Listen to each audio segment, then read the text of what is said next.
Hello sir, நான் காளி பேசுகிறேன் sir, postman கீழ்மலையிலேருந்து. சொல்லுப்பா காளி, என்ன விஷயம்?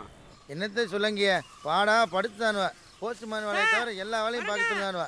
ஃபோன் பேசுறதுக்கு ஒரு மைல் தூரம் இருக்குது சார். போன் பேசங்கிட்டு வந்தேன்னு சொன்னேன். சார் ஒரு நிமிஷம் சார். உங்களை ஒரு எட்டு பார்த்துட்டு போலாம்னு வந்தேன்.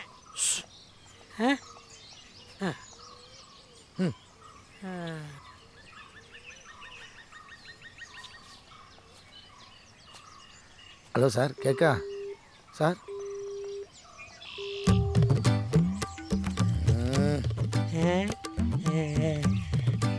யோ உட்காருமியா. சரிங்க சார்.